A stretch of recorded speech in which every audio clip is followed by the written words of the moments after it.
Starting your own practice is hard for many chiropractors. It's riddled with both struggles and successes. But here at the Chiropractic Philanthropist, we make it easy by having chiropreneurs and entrepreneurs share their struggles and lessons learned in life and business so that you don't have to make the same mistakes. And now here's your host, Dr. Ed Osborne.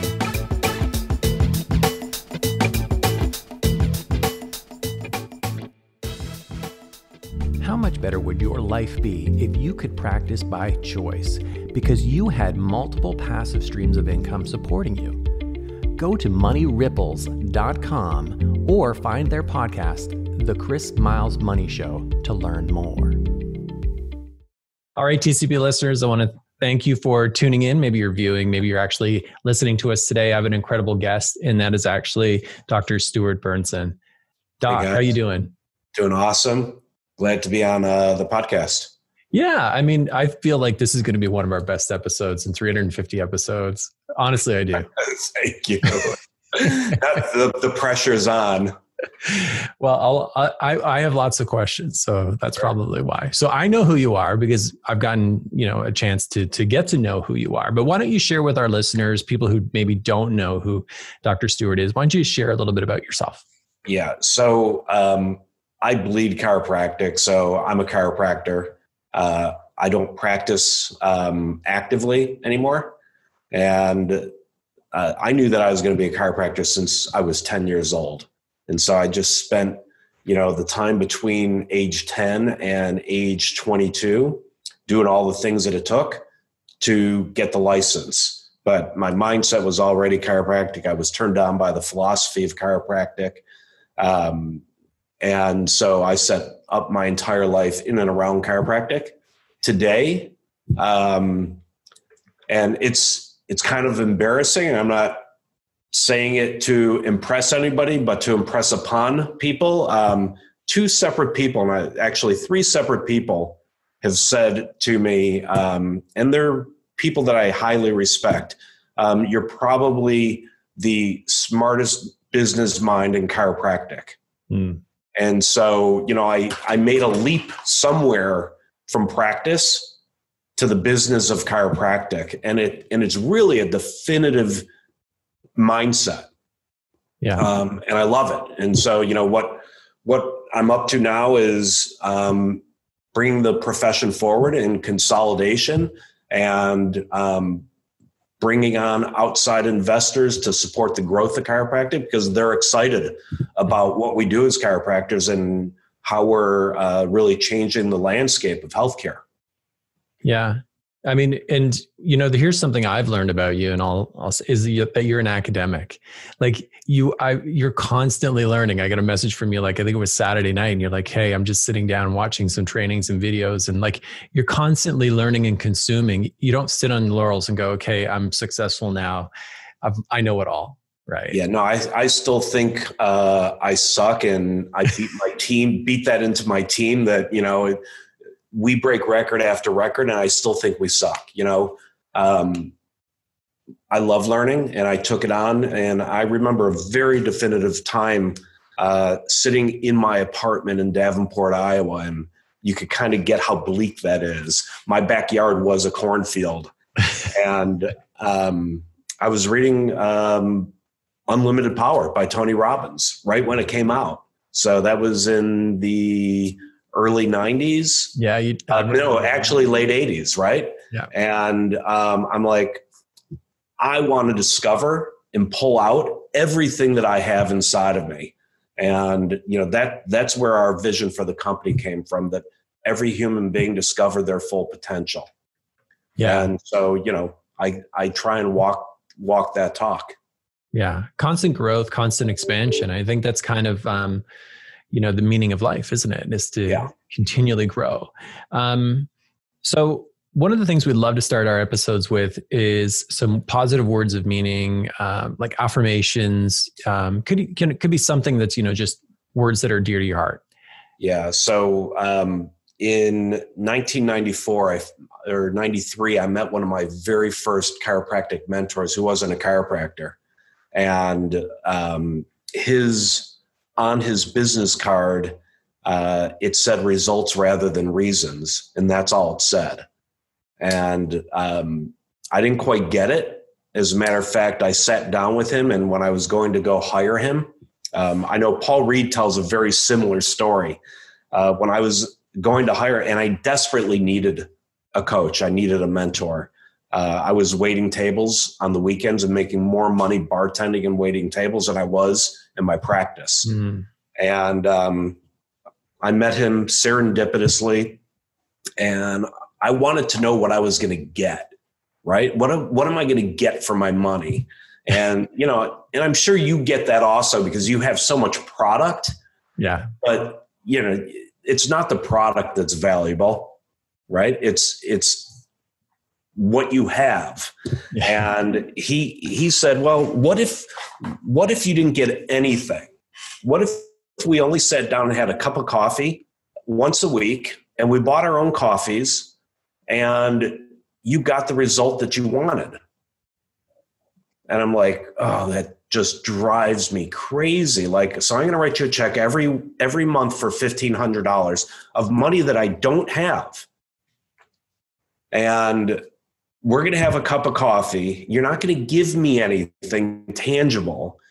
But if I get the result, am I okay with that? And I actually walked away and said, no, and I'm going to have to think about it. And that was in November of 93. And take it back, November of 92. And in January or February of 93, I called him up and I said, I got it. Yes. I want the outcome, and I don't care what the process is. So just throw me in. I will do whatever you tell me to do without question. And that's what I did. And we mapped out what the objective outcome was, and we crushed it. And for sure we did more, and there were things and stuff. But he was training me not to get stuck on the process, because you could go through anything if what your desire is an outcome. And if you have a big enough why, if that why to is big enough, the how to doesn't matter. You just go through the how to. Yeah. I love this conversation too, because this is a business entrepreneurial conversation, mindset shift, whatever you want to call it. Yeah. It's so true. I mean, well, you mentioned you have so much content. I do have so much content, but I'm not creating any more. I'm done. Yeah. I'm done. Because it's not more information. Docs don't need another certification. They don't need more information. They don't need more. What they really need is, well, I wrote down here just as you're speaking, because I get so much out of these calls too. I put production, an arrow to the word sales. They need to sell and learn to communicate and, what we're doing. So create a business, a product or something you love that you want to deliver, sell it, spend 80% of your time now selling it, and then deliver it. That's it. That's the sales cycle, right? I mean, it is. Yeah. I love it. So there has to be a time though. It seems like everything in your life is just magical right now, but there has to be a time in your life where you struggled. Maybe when it was, creating this empire, I'm going to call it, that you've created, or was there some sort of other, struggle or shit sandwich, I call it, that you had to swallow, what you learned from that, and now what it really means and how you apply it to your business today? Yeah. So there were two major times in my life where it seemed really dark, like there was no way out of the hole that got dug. And the first one was 2 years in practice, and I decided I'd figured it out and bought 4 more practices and failed wildly successful at that. I left practice. And I was going to, I'm this entrepreneur that's going to run wild with these 5 practices, hired docs, and learned really fast. I had no clue what I was doing. And so took out a lot of debt to pay for them and run them. It seemed like a lot of debt then. It was probably about $250,000 on top of student loans. And I had to go back into practice. It was really humbling, right? And I vowed that I was just going to figure out this thing called chiropractic practice and the business of chiropractic. And I studied other successful chiropractors. And, one of my mentors, that I learned, it's, hey, stand on the shoulders of giants, right? I'd never heard that before until then.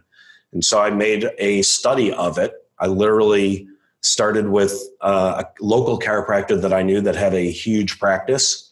And I said, very humbly, would you spend 15 minutes on the phone with me? And I promise it won't be a waste of your time.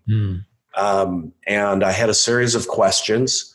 And at that time, I didn't know how to work Excel. I don't think Excel was around then, but I did know how to write on butcher block paper. So I took notes, and my last question was always, who would you want to ask these questions of yourself? Who would you want these answers from? And then I would call that person. I took that about 19, 20 docs deep, and it was all over the country. And I distilled down all those answers, and there were commonalities. And I didn't have any of them in my practice. And I'm like, fuck. I don't know if I could say that. Shit. Yeah, you could say that. I don't know if I could do this. And so I just started studying, and I went back into practice. And after about 5-6 years, figured it out. Now, fast forward, I vowed I would never do multiple practices again, right? I think we're going to finish the year at around 80 practices. We're probably going to add another 23 next year. So, never speak in ultimatums, right? Never speak in absolutes, because you always attract that. Fast forward to 20, and this is a great story. It's a great, learning lesson.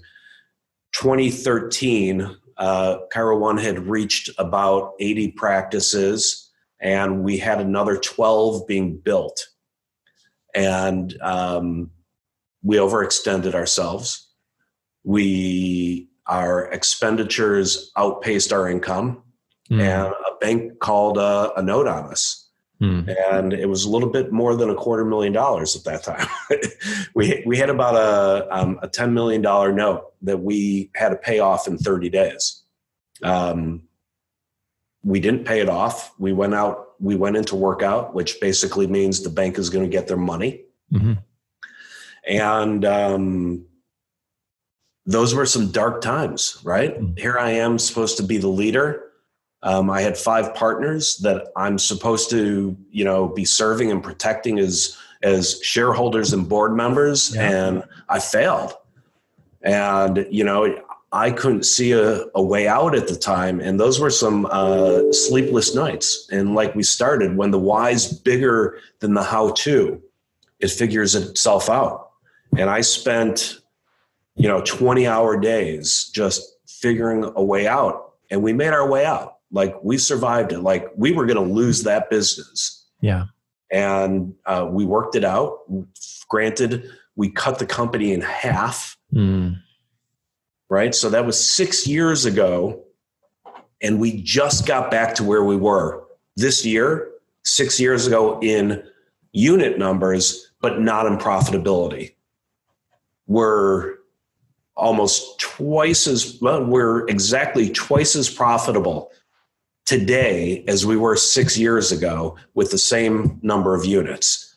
So a lot of life lessons learned in operating, taking things step by step, not jumping from A to Z, building great teams that can execute and be highly accountable and responsible while we're doing it. It seems like the easiest thing would have just been to fold. Yeah. You know what I mean? So do you feel like, there's a question there instead of a statement. Sure. So do you feel like, what is it unique about you or, certain people that and I'm sure lots of entrepreneurs who they just have that no give up, never, again, we'll go back to your, results versus reasons. What's the difference? Why is it some people have that mentality and then other people, they're just like, meh? It's a great question. hate to sound repetitive, but when the why's big enough, the how-to figures itself out, you know, and I know in my life, when I've struggled, I've lost the vision of my why too. And so whether I'm fat and happy or skinny and scared, it's because I lost my vision of why too. I lost the clarity and have, you know, that's where I always go back to for myself of, well, why am I doing this in the first place? Yeah. And I build back my why. And that vision, you know, I try and get clearer and clearer on that vision. Yeah. Well, and that takes us to the next step. I mean, because like you've been hyper successful in building this, you know, again, I'll call it this chiropractic empire. Now you're making almost like a little bit of a pivot or shift and working on a new project. So why don't you tell us a little bit about that? Sure. This is, you know, I sound excited about, you know, what we're doing in Chiro One with the Chiro One Wellness Centers and a new business we acquired called MyoCore, which are hospital-based chiropractic offices, which is like 180-degree difference from the Chiro One Wellness Centers. But as we've spoken in the past, we have more similarities as chiropractors as differences. And I think we took it on as a business to kind of draw that together. So, you know, well, that it's how we kind of came together, and it's not how you and I actually started, right? I started with, hey, I'm kind of looking at doing something when I sail off into the sunset as what would be a hobby. Which you'll never do, but yes. Right. So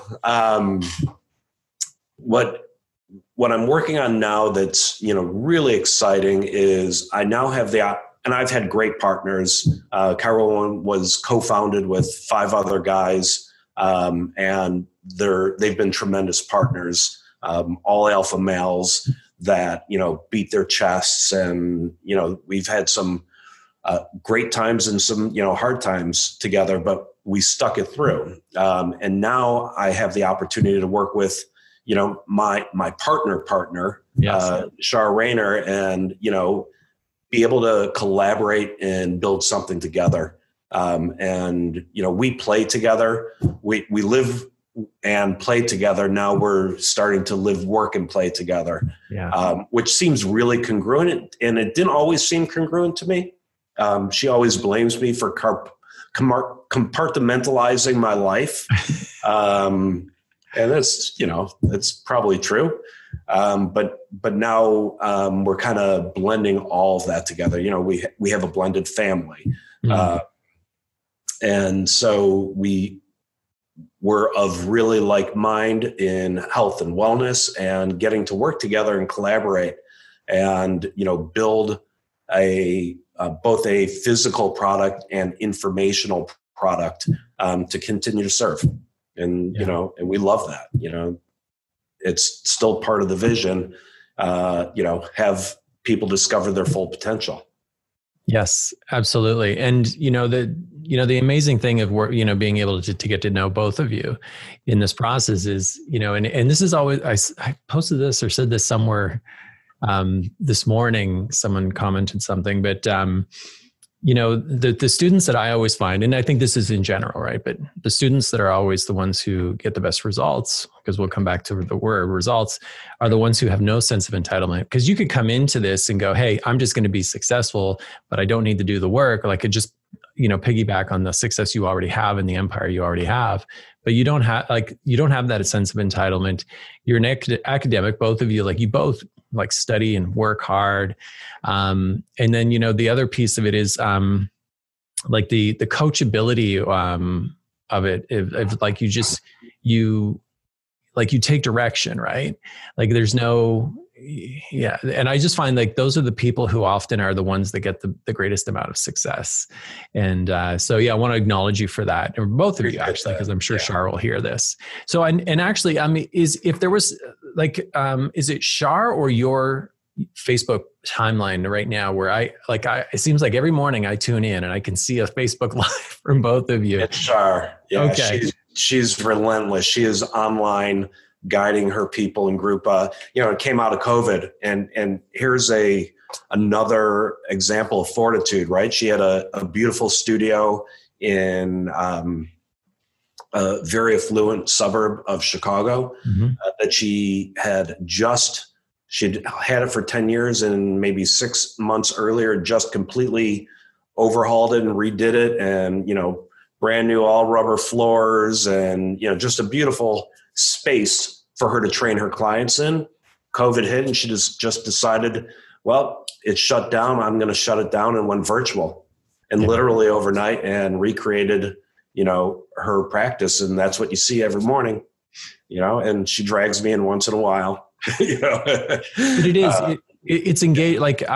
It's hard to get attention online, but it's even harder to get, to get my attention, because I don't spend a lot of time on Facebook and social media. But for me, I if I'm scrolling through, it's a pattern interrupt, even if it's the post recording or replay of it. Yeah. So she's unbelievable at it. You feel like sometimes when I'm an observer and I'm sitting in my office listening, if you didn't know, you would think she had a room full of people that she was talking to. Oh yeah. And she just generates it and engages, her audience. It's a real talent she has. Yeah. Yeah, I agree. And anyone who's listening, it could be you're listening to the podcast now. Actually, I'm going to add the link. So sure. I'll add it into the link for the TCP podcast. So listeners, head over to thechiropracticphilanthropist.com. We're going to have a webpage dedicated to our discussion with Dr. Stuart Bernsen. We'll have all the links, resources, everything here, so you can go and check out what he and Shar are actually up to. And it's some pretty cool stuff. I'm very excited for you. So if we were to actually take you now and put you into our TCP time machine. So here's essentially what we're going to do. We're going to put you in the time machine. We're going to send you back to the younger version of yourself. You just came out of chiropractic college, Davenport, and you have all the knowledge you have acquired, all the experience you've acquired today. What would you say to that younger self? It's a great question, and it's a tough one for me because I look back, and Shar and I visit on this, and we've lived a life of no regret. Yeah. Right. And so part of that is I got turned on to a definition of responsibility years ago, and it changed my life. So I don't know. I don't have a regret, but if I had to do something over again, it would be to have the ability to see where I'm positional faster. Because I know that when I've taken a really strong stance or position, it has closed down possibility in my life. Wow. Okay. And it seems like a paradox, right? So on the other hand, you also want to build certainty. Mm-hmm. And so I believe certainty and positionality are two different things.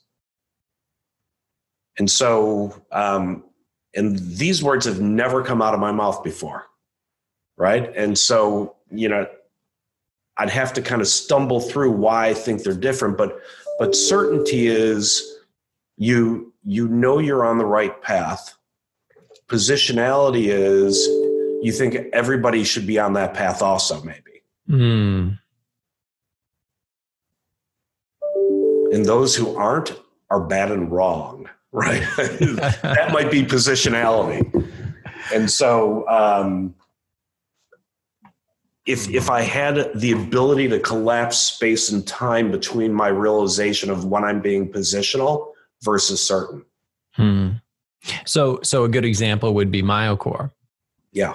Yeah. So you were positional on that. You were like, everyone should be subluxation based. This is who we are as Chiro One. So you had to be open, right, to the possibility that, there's another way. Yeah. And it's a great business model, and it's a great clinical model. It's just different than what we do as Chiro One. And yet they're serving, hundreds of patients a week. And the founder, Jason Moss, has a huge vision. And I love attaching on to people with huge visions and helping them and supporting them in achieving it, right? And faster and compressing the curve. Right. So yeah, it's been exciting. But that would be what I would do if I had to go back in the time machine. Just be open. It's interesting too, though. It's something that I've noticed, like even when I was in practice for 14 years, it was those moments where I was forced actually to be open and to new, to looking at things through a different lens. That was the greatest opportunity. Actually, I wouldn't be doing what I'm doing right now if it was, I bet. a perfect example. Yeah. Love it. This is great advice. Okay. So if I was to ask you for a resource, and we'll just ask for one, if a book, something you're listening to, could be,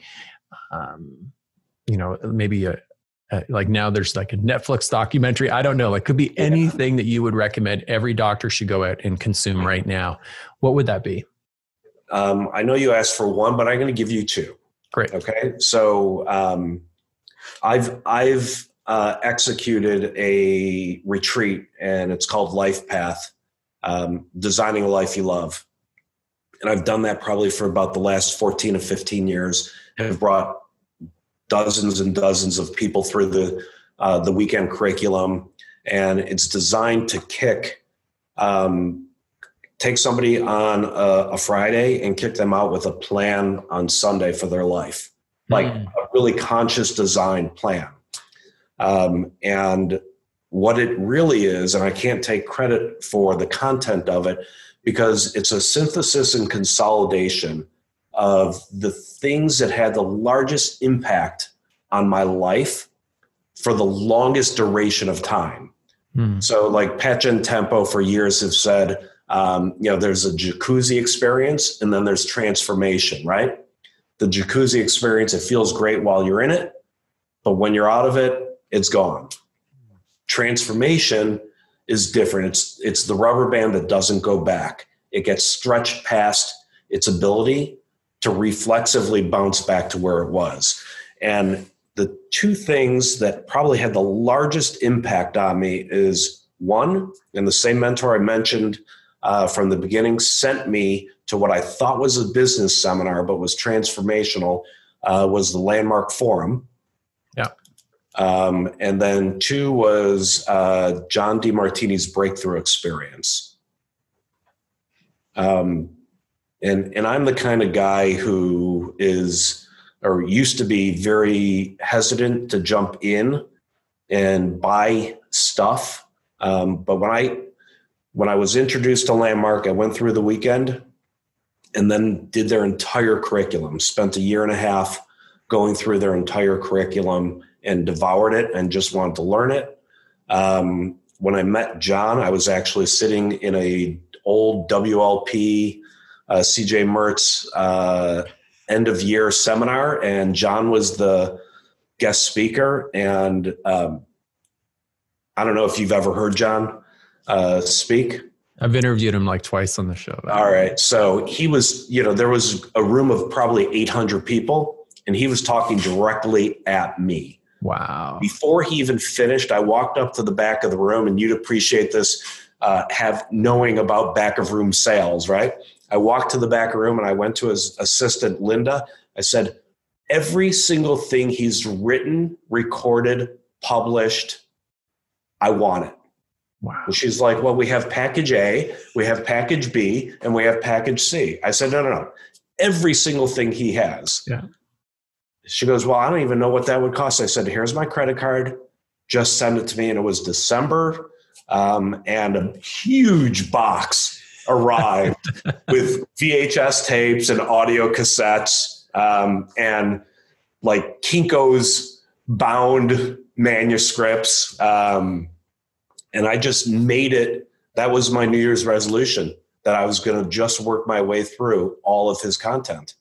It took me a while, but that's what I did. But the breakthrough experience and the Landmark Forum, the two initial courses, really have changed transformationally how I view the world and how I operate.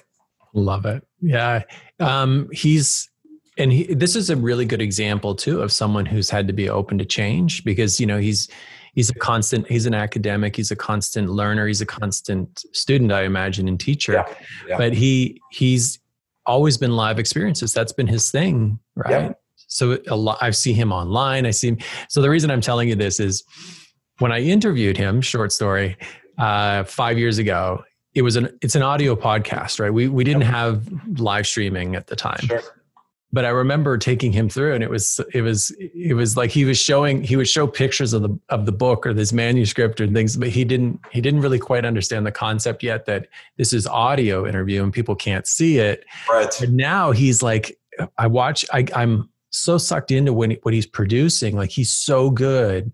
I can watch a 4-minute clip of a live or a video or anything that he puts online, and I get so much out of it. It's he's like come so far already in like the last few years. Right. And John always knows how to deliver value. Yeah.